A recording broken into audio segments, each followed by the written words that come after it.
This is Mr. Bob Duncan. He's the director of the Murray County Archives and many other things. He conducts educational programs for our local free access channel. Bob, is this the worst flood you've ever seen? Well, let's just say it's happened again. Okay. I don't know if it's the worst flood for here. It is certainly the worst flood for our neighbor Hickman County. Okay.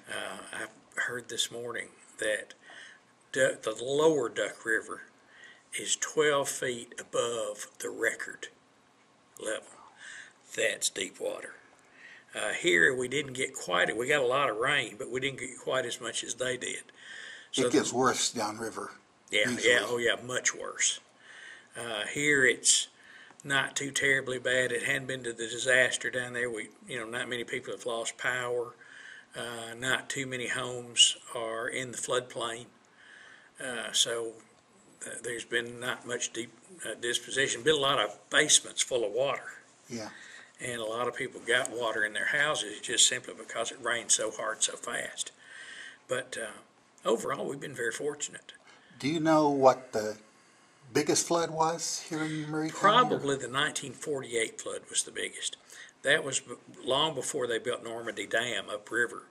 And as a result, whatever came down the river came straight to us. Normandy Dam restricts a lot of that now, so the floods are nothing like they used to be. But the 48 flood was the biggest one. Also, you kind of wonder sometimes why people do what they do and why supposedly trained engineers make the decisions that they take. In 1948, the water treatment plant was down at the bottom of the hill behind where you are now, and it was in the floodplain. And what happened, the flood water got into the water treatment plant, contaminated the whole city water supply. And as a result, they had to bring tank cars in here and tank trucks just so people could come down to the square and get fresh water. Also, some of the city's old electrical generation capacity was at the old Columbia Dam, which is also just around the bend. And the turbines, the generators that hook to the turbines were in a tower. The tower's still there, but the generators are gone now. But those generators sat inside a powerhouse on top of that tower. Well, in a whole bunch of floods, that tower gets underwater. It's underwater now, isn't it? Yeah, which is not good for electrical equipment.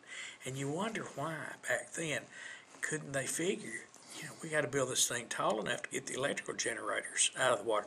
Well, as a result, that also caused a power failure here. So the 48 flood really is the pip for causing inconvenience and trouble, and it got over the only bridge over the Duck River at Columbia during that time, the Riverside Bridge, and as a result, you couldn't get from one side of town to the other, and they literally had to bring the National Guard in here, which is what they're doing in Hickman County now, because Centerville is now an island. All the bridges are underwater around Centerville. Hickman is Centerville's. And the going from this direction, the river's backed up into Swan Creek, so you can't go from Columbia to Centerville. You can't go from Centerville to Nashville. You can't go from Centerville to Dixon. The interstate is everything flooded? Down that way is covered up with water. And the folks in Centerville and that part of Hickman County are stuck. It's bad. It's real bad. But they got 15 inches in 18 hours. Yeah. They just know, this part of the country can't survive that. We probably got 8 or 9 inches here, which was a whole lot all at once. But boy, they got just drowned.